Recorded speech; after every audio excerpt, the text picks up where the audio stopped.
So resilience. Resilience meant forward ever, backwards never. You have to get up. It's being able to... doesn't resilience lead to burnout? persistence. But as long as you stick to it.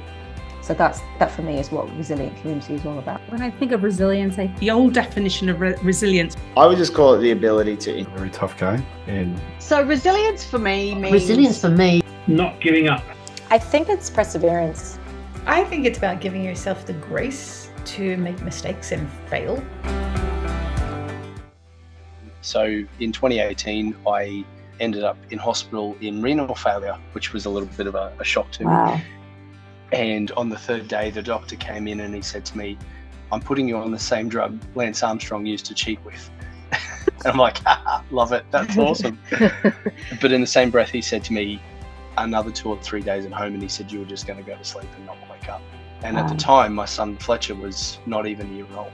So that was a real kick in the pants, I guess you say. Not that, I wasn't living a bad life. I wasn't doing anything bad, but, I had no, aside from him and my wife, and I didn't have a purpose or a reason. I didn't feel like I had a reason or a purpose. And so everything I do now revolves around a good life for him, showing him a good life, and showing him how great life can be. And for me, being around as long as I possibly can for him. Natasha Price and Adam Sheppard are the brainchild and founders of InvincAble. And we are so excited to be talking to them today. InvincAble is an organization that exists to empower all people to discover passion and purpose, to embrace challenges, to adapt and overcome obstacles. Here's what makes their work even more meaningful. They create positive and impactful change for people living with disability by helping to make disability visible. Adam's a para-athletics coach, retired wheelchair racer, and former Australian record holder. Natasha, or Tash, I think as she prefers to be called, is an elite wheelchair racer, author, and an award-winning entrepreneur. She created the program Live Invincible, Embrace Your Challenges to Adapt and Overcome, which is for able-bodied and people living with disabilities. They're an award-winning business that exists to make an impact, which is exactly why they're here talking to us today. And their philosophy is to empower, inspire, and create the kind of change, promoting diversity and inclusion in the workplace and in society as a whole, worldwide. Hey, they also have a podcast, guys. Wait for it. It's called Two Cripples, One Pair of Legs. Reckon that's something that needs to be heard. Yes. In this episode of Resilient Entrepreneurs Podcast, we're going to dig into Tash and Adam's why. What got them here, the trials and tribulations they've overcome personally and professionally. They're both living with disability themselves, and what resilience means to them. Welcome, Tash. Welcome, Adam. We are so excited to be talking. Hi. Great to be here. Thanks for having us. Listen, share with our community, if you would, why you were called to create this business, InvincAble, and how did you get to where you are today? Oh, that's a big question. Yeah. So for us, we created the business 4 years ago, or certainly I created the business 4 years ago, and it was initially set up as a products-based business in order to try and design and invent products that could be sold online to support those with disabilities. I saw a bit of a gap in the market and was working towards that. When COVID hit, things kind of took a little bit of a back turn, and like everybody else, we had to figure out a way to pivot and change the way we were doing business, because suppliers weren't easy to come by, materials or expensive, shipping costs, all those things were making the business not really very viable at that time. And around about then I met Adam, who initially was just supposed to be my coach, my athletics coach. I guess we just really, really hit it off. And people started saying to us, "Guys, do you think you'd be able to come and speak to our group about motivational stuff, about your story, about the impact that you guys could have? Yep. And do you think you could come and do some accessibility consulting for us based off your lived experience?" And we were like, "Yeah, cool, why not?" Absolutely. Yeah, sure, we can do it. I guess we've always both been the type to just say yes to things. That's when the best things happen. And I guess the business has just taken a life of its own since then. More and more work coming our way, us saying yes and more to more and more things. So that now we do motivational speaking. You do your passion and purpose training, Wi-Fi. I do mine, the Live Invincible Resilience program. We do Invincible Motivate. And of course, we do a lot to try and build allies to disability. So we do our Invincible Aid program, which is accessibility, inclusion, diversity, and education. And everything we do, it's two sides of the same coin, really. We're trying to show everyone out there that just because you have a disability doesn't mean you're different to anyone else. We want to build a life where everybody is empowered to go out and chase the life that they want, regardless of what their ability is. And at the same time, go out and motivate people to be happy, to be joyous, and to embrace their challenges and adapt and overcome. Yeah, gosh. And in your work and your blog, you talk about motivation. And I really like the way you position it. Choose your motivation. Like, we're all motivated by something, by different things. Exactly. 100%. What advice do you have for people who might be in this audience, maybe feeling a bit flat at the moment or a bit alone, which is very common for entrepreneurs? Maybe they're in a funk. Like, how do you find that motivation? I think the program I run is called Wi-Fi, and it's all about helping people discover their why and their passion and their purpose. And I think it's really important for people to live a great life and a fulfilling life and have direction in their life. And particularly for those, if you're feeling in a bit of a funk, or to gain some understanding around your own why and what you're here for and where your passion and your purpose lies. Yeah, I guess everybody has those intrinsic motivators, those things that motivate them from deep inside. And like the one thing you say with your program is stoke that why with fire. You want to give passion to it, not just have a why, not just have a reason, but kind of keep stoking it so that you keep it going.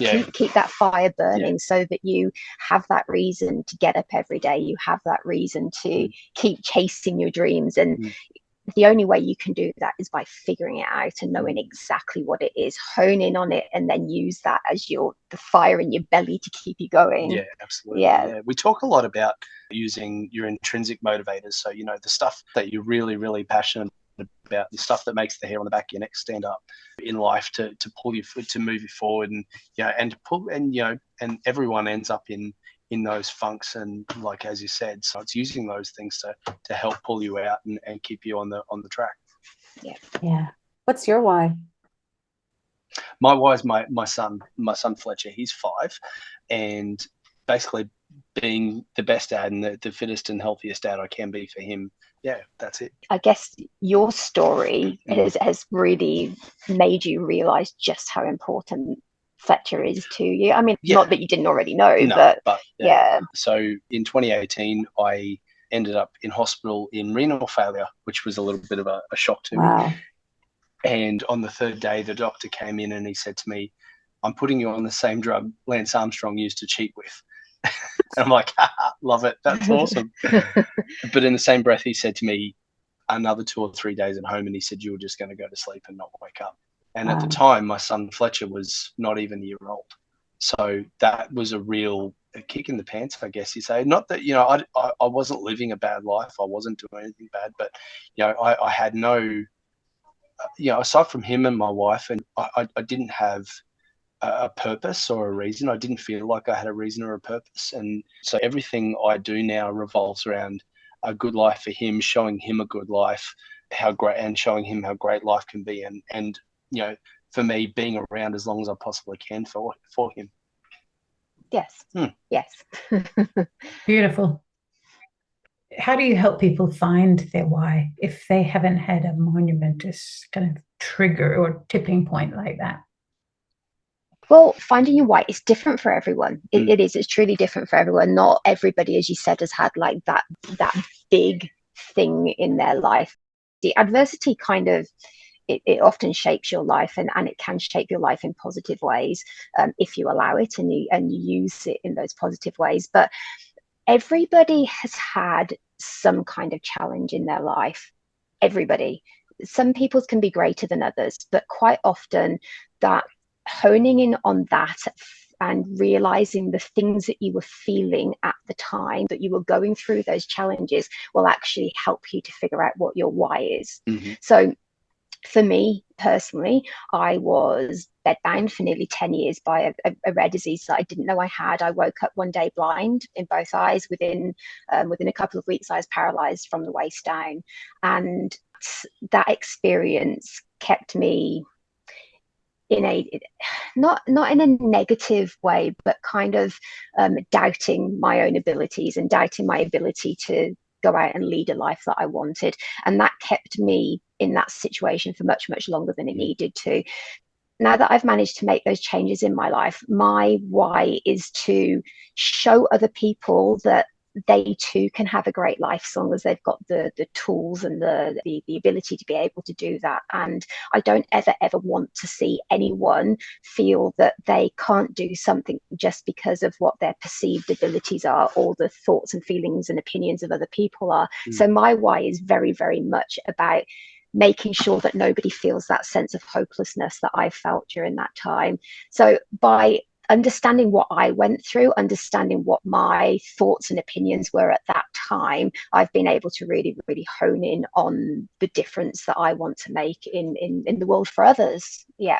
And I think that is the best way for anyone to figure out what their why is, wouldn't you say? Kind of absolutely. Understanding your own thoughts and feelings around something, not just, it can be quite a deep process, but once you figure it out, it makes the world of difference. It really does. Is that where coaching helps? Like when you coach somebody to help them find it, is that part of that process? Yeah, 100%. And I think, and also because everybody's situation is different. I mean, quite often you'll find parents that their kids are flying the nest and they're like, oh my God, my kid has been my why my whole life. And now I don't know where to go from here. I feel flat and I'm not sure what to pursue now. But we help people to figure that out, because as important as it is to put your child front and center, at the same time it's really, really important to understand yourself. Exactly. And if you don't understand yourself, then you can feel much like you don't know what your purpose is and what to do now. So helping people to figure out for them personally what their intrinsic motivators are and what they feel passionate about inside, and figure out the new goals in life. Yeah, that's exactly what we do. Yeah. I think this would be so relevant for people who might have suffered through a business or experienced a business failure. Maybe, you're left kind of thinking, oh, I thought I was on the right path. And, now it's all fallen apart, or it feels like it's falling apart. And people do reflect around the end of the year and beginning of years as to what their life purpose is. So it's such a timely conversation. And I think it really impacts everybody. Is there a time that you, especially during that experience you described, 10 years bedridden? That's incredible. And then to see the achievements and accomplishments and incredible things that you've done with your life since, there must have been many times there where you felt like quitting. No. I think I am a very stubborn, determined person, and he'll account for that. I never had that point where I was like, oh, I can't go on, I don't want to do this anymore, I'm sick of it. Whenever I feel that, or start to feel like things are really, really tough, I tend to try and switch my thought processes on things. So if I feel like I'm failing with something or feel I'm not doing enough, then I'll check my feelings and say, actually, what are the positives that I'm gaining from feeling like this right now? What are the positives that are happening as a result of the challenges I'm going through now? So yes, my story is one of adversity and of challenges, but I only see that as a positive. It's all positive because that shaped who I am today. It allowed me to meet Adam.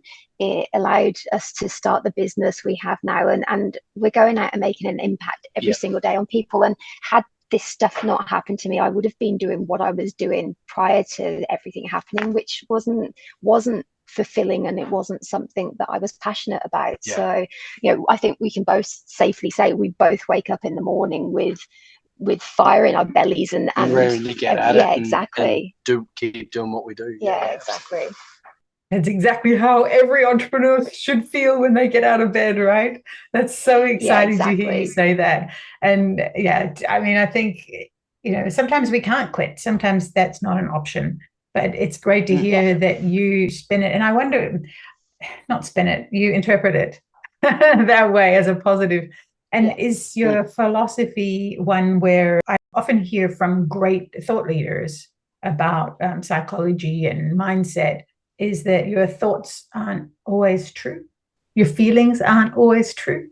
Oh, 100%. 100%. Yeah, 100%. What's going in your head isn't always an indication of reality. I think everybody has, imposter syndrome or that little devil that sits on your shoulder trying to persuade you of things. I think the most important things that we can tell ourselves as human is those are just thoughts, and your thoughts, when they're negative, shouldn't always shape your actions, and it doesn't shape reality and what's actually going on a day-to-day basis. So trying to keep check of yourself and keep check of your feelings is really important, isn't it? Like you were saying before, you need to check yourself and reflect back on we talk a lot about celebrating every success, and that's really it's a really important thing to do, particularly for entrepreneurs, because often we're going alone, or our team's only very small.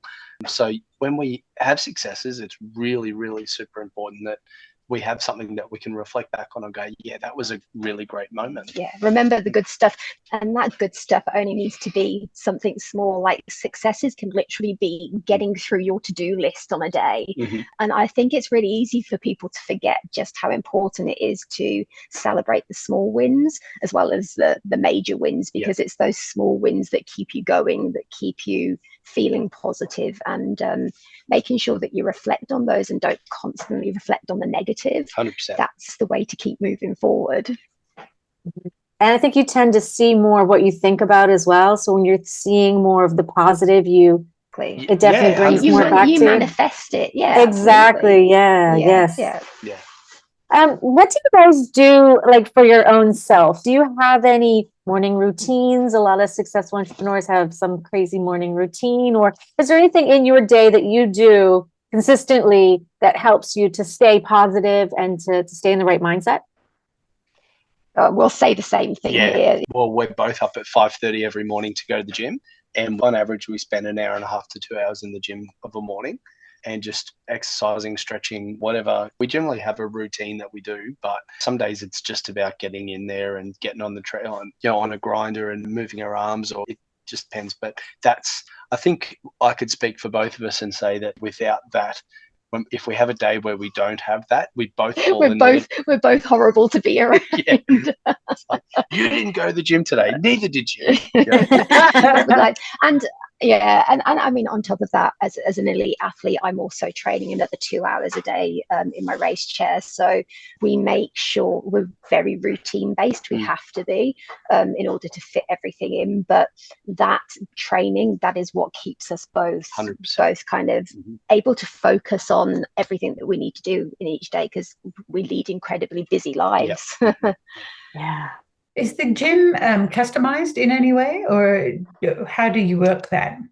We've found a gym that works really well for us. It's a really big space, so it's very easy for us to get around, lots of equipment, and for us, lots of adjustability in the equipment as well. So things we can pull down to our level or lift up, or highly adjustable stuff. So I've been pretty lucky that over the years I've learned ways of adapting equipment to the way I need it to be. But we've certainly found one a gym that's really good for us, and and easy to use. And as wheelchair users, you get used to having to adapt. You do. You have to be flexible. You have to figure out ways of making it work. Whilst it would be lovely for the world to be totally inclusive and accessible, it just isn't. And we've got a really, really long way to go before it's that. However, there are some gyms that are much better than others at the, especially the newer, bigger gyms, at providing equipment that is really quite accessible to us. So we're very lucky with it. We have one very local to us. Exactly. Yeah. So you do advocate on accessibility, yes? And 100%. Trying to get the society a little bit more user-friendly, I suppose. Where do you think we are with that? Like on a scale of 1 to 10? Probably 5 or a 6, maybe. It depends on where you are in the world. So the UK is very, very inaccessible, I guess, because of the age of the buildings. Everything's retrofitted. In the newer areas, of course, it's different, but everywhere's so old, so it can be quite challenging to get around. And what I love about Australia and what I love about being here is just the Gold Coast itself is it's a newer city, but also they're working really hard to make the city an accessible place to live. And there's a long way to go. Considering we say that it's still only at a 5 or a 6, there is a hell of a long way to go, but it's still so much better than many other places. Yeah. We had an interview with somebody yesterday, and it was odd to say, but our aim really is for us not to have the conversation with about accessibility and inclusion. The ultimate goal, I guess you could say, is that for accessibility is that it's just there and it doesn't even have to be a thought for people. It's just done. So we're looking for not equality, equity would be nice, so that the tools are all in place for people to have their needs looked after regardless of what they are. But the main aim is liberation, where the barriers don't even exist in the first place, where it's just accepted part of society that we're all treated in an inclusive manner, and accessibility isn't even thought about. It's not an afterthought, it's just there. And that's the way the world should be. So many people live with disability, around 20% of the population. So why isn't it taken into account more often? Yeah, that's a really good question. I didn't realize it was that high of a percentage. So that's really good to know. It's huge. It's huge. Yeah. So guys, what do you think the most important concept is for success in business? Ooh.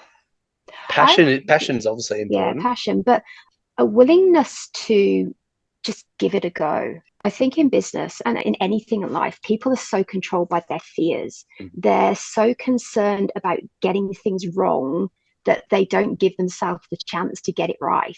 And I think the reason things work so well for us is because we say yes. Just say yes. Just honestly, just say yes. If it doesn't work out, who cares? You've given it a go and you've learned something, and you can apply that learning and that knowledge to a different thing.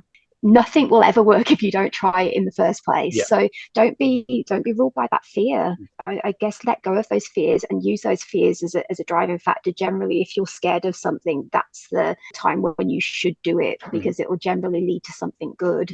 Yeah, would you agree? Yeah, absolutely. We tend to be scared more of what the fear is than of the thing itself. Right? Exactly. The fear takes over. Or the potential shame or humiliation of something not working out. What will they say? What will I say about myself? What does that mean about me if it doesn't work? And how amazing would it be if it worked out, though? Yeah, exactly. I know, it's so exciting. And if it works out and you achieve it, then that sense of the sense of self-worth that it gives you, and the sense of confidence, and knowing that you've given something a go and it's worked, it overtakes everything. And like I said, if it didn't work, then you've learned a lesson, and that knowledge can be applied to other things. So there's never a negative, not really. Everything works out in the way it's supposed to work out in the end. What scares you guys? No, that was a good question. That's a really good question. What scares you? Oh, what scares me? Heights. Heights. Heights. Yeah. Not being enough and not being around for the people that rely on me when they need me is probably my biggest fear. You're going to get me all emotional now, poor bugger. I'm trying not to. But yeah, for me, that'd be it. It's a really tough question for me, because I don't fear a lot, do I? I'm not a person that is controlled by fear, and when I am scared, I make myself do it anyway. I guess for me, more than anything, I'm scared of going backwards to where I was with my health, and not being able to continue leading this life. Like, I could have a relapse at any time. I was told that I'd probably only live 5 years if I was lucky after my original diagnosis. And I guess that's part of the reason why I'm so driven, because I know that there's an expiry date. And for me, I just want to keep pushing beyond that. But yeah, I guess there is an element of fear there, because I want to be able to leave this world knowing that I've achieved these things and made a difference, and continued on this path that I love. And I guess that is the biggest fear, is not being able to lead this life anymore. It's because we lead an incredible life. So yeah. Making an incredible impact. Oh wow, you guys. If you could go back in a time capsule and talk to yourself 20 years ago, what advice would you give yourself? This is funny. We actually ask a very similar question in our podcast, and I've never actually thought about how to answer it myself. Have you? And it would be just say, and we're all about just saying yes. And for me, it would be just say yes. Stop overthinking it. Stop worrying what other people think. Just do it. Just say yes, because that's where the magic happens. It's true. And I think for me, 20 years ago, I was actually making myself very, very sick, because I was controlled by eating disorders. I had really bad anorexia, and I was type 1 diabetic, and I wasn't taking my insulin to try and control my weight. And I think what I'd say to myself back then is stop worrying about the stupid rubbish. Like, none of that stuff matters. Your body image is not important.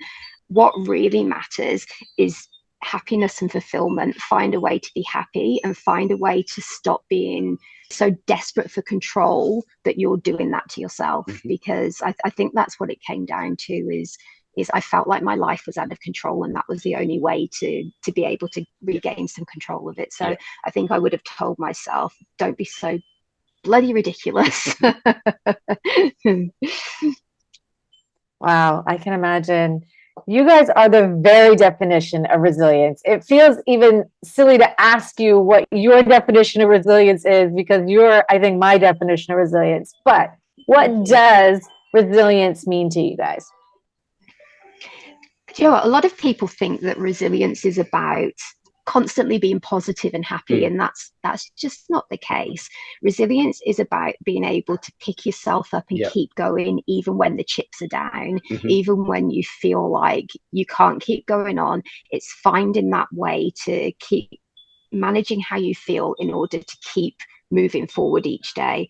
And that, for me, the definition of it's keep moving forward, even if you're only taking baby steps, or in our case, no steps at all.